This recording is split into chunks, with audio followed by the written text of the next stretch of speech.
महाराजा कृष्णदेव राय एक कीमती रत्न जड़ित अंगूठी पहना करते थे। जब भी वह दरबार में उपस्थित होते तो अक्सर उनकी नजर अपनी सुंदर अंगूठी पर जाकर टिक जाती थी। राजमहल में आने वाले मेहमानों और मंत्रियों से भी वह बार बार अपनी उस अंगूठी का जिक्र किया करते थे।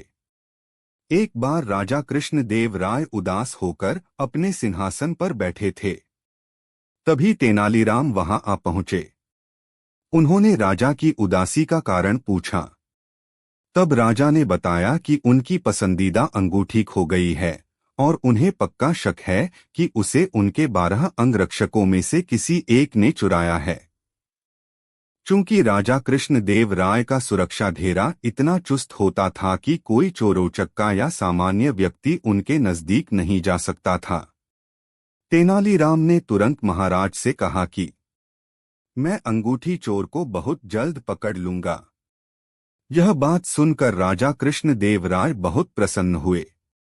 उन्होंने तुरंत अपने अंगरक्षकों को बुलवा लिया।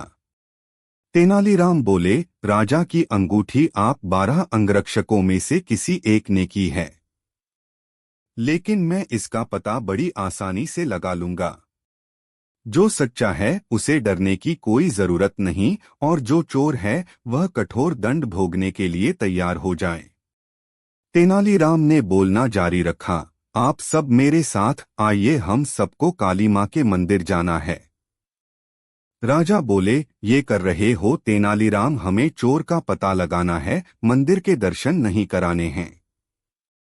महाराज आप धैर्य रखिए, जल्द ही चोर का पता चल जाएगा। तेनालीराम ने राजा को सब्र रखने को कहा।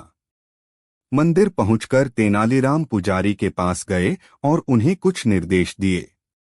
इसके बाद उन्होंने अंगरक्षकों से कहा, आप सबको बारी बारी से मंदिर में जाकर मां काली की मूर्ति के पैर छूने हैं और फौरन बाहर निकल आना है। ऐसा करने से मां काली आज रात स्वप्न में मुझे उस चोर का नाम बता देंगी। अब सारे अंगरक्षक बारी बारी से मंदिर में जाकर माता के पैर छूने लगे। जैसे ही कोई अंगरक्षक पैर छूकर बाहर निकलता तेनालीराम उसका हाथ सूंघते और एक कतार में खड़ा कर देते। कुछ ही देर में सभी अंगरक्षक एक कतार में खड़े हो गए। महाराज बोले, चोर का पता तो कल सुबह लगेगा, तब तक इनका क्या किया जाए? नहीं महाराज, चोर का पता तो ला चुका है। 7वें स्थान पर खड़ा अंगरक्षक ही चोर है। ऐसा सुनते ही वह अंगरक्षक भागने लगा, पर वहां मौजूद सिपाहियों ने उसे धर दबोचा और कारागार में डाल दिया।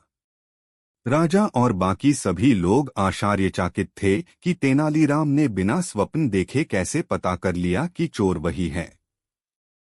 तेनालीराम सबकी जिज्ञासा शांत करते हुए बोले, मैंने पुजारी जी से कहकर काली मां के पैरों पर तेज सुगंधित इत्र छिड़कवा दिया था, जिस कारण जिसने भी मां के पैर छुए उसके हाथ में वही सुगंध आ गई।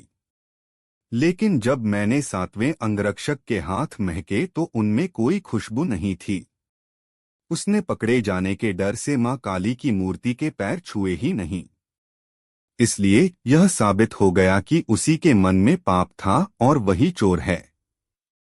राजा कृष्णदेव राय एक बार फिर तेनालीराम की बुद्धिमत्ता के कायल हो गए और उन्हें स्वर्ण मुद्राओं से सम्मानित किया।